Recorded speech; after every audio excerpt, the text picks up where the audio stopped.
These are brushless or capacitor type generators. They work with capacitors. We are going to talk about their coil structure. This is what their feed coil looks like.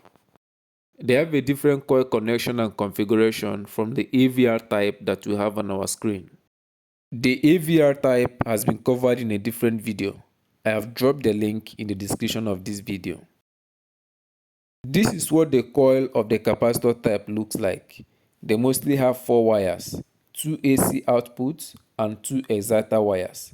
Let's see the connection that gave birth to these 4 wires, so that whenever you come across such, you can recognize it and know the function of each wire.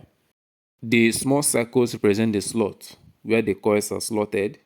The red color windings represent the mains winding, then the other represent the exciter. The S and E stand for start and end terminals. With these terminals, we are going to do our connection.